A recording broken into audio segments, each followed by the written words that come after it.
the thinnest product Apple has ever made with a new tandem OLED display, powered by the brand new M4 chip and a new, squeezable Apple Pencil. This is the new 2024 iPad Pro. Now, right away, you're going to notice that we have a much thinner box than we normally would have had. Apple have managed to achieve this thinness because of three main things: the new tandem OLED display, the M4 chip, which is now more efficient and in turn allows for a smaller battery, but giving you the same battery life as the M2 version of the iPad Pro. The question that a lot of people have understandably been asking is, how durable is this going to be because it's just so thin?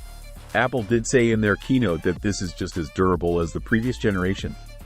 This new, more compact design also means that this is quite a bit lighter compared to the previous generation iPad Pro, over 100 grams. Let's now take a look at the display. This display still has ProMotion technology, so 120 Hz.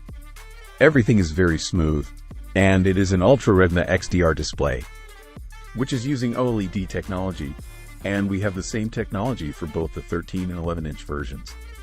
Having OLED technology means we have super inky blacks and there's no blooming or light bleed. Honestly speaking, I think this is a beautiful display, probably the best display on any tablet out there. And Apple have done a tremendous job, especially with the brightness.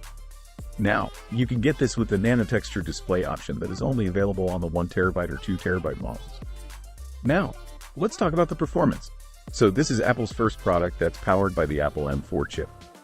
And I'll be honest with you, I wasn't expecting them just to jump straight to the M4 and to introduce it on the iPad. And this means that you have up to a 1.5 times faster CPU, up to 4 times faster GPU, and up to 1.2 times faster memory bandwidth compared to the M2 version of the iPad Pro, which is already very, very fast. You've got the 16-core Apple Neural Engine, and models with either 256 or 512 gigabytes of storage will come with a 9-core CPU with 3 performance cores, and 6 efficiency cores and 8 gigabytes of RAM, and models with 1 terabyte or 2 terabyte of storage will come with a 10-core CPU with 4 performance cores and 6 efficiency cores and 16 gigabytes of RAM. Now, one of the key advantages of the M4 chip is the power efficiency. So compared to the M2, you can have the same performance using just half the power Apple claimed. This means that you'll still be able to get up to 10 hours of surfing the web on Wi-Fi or watching video.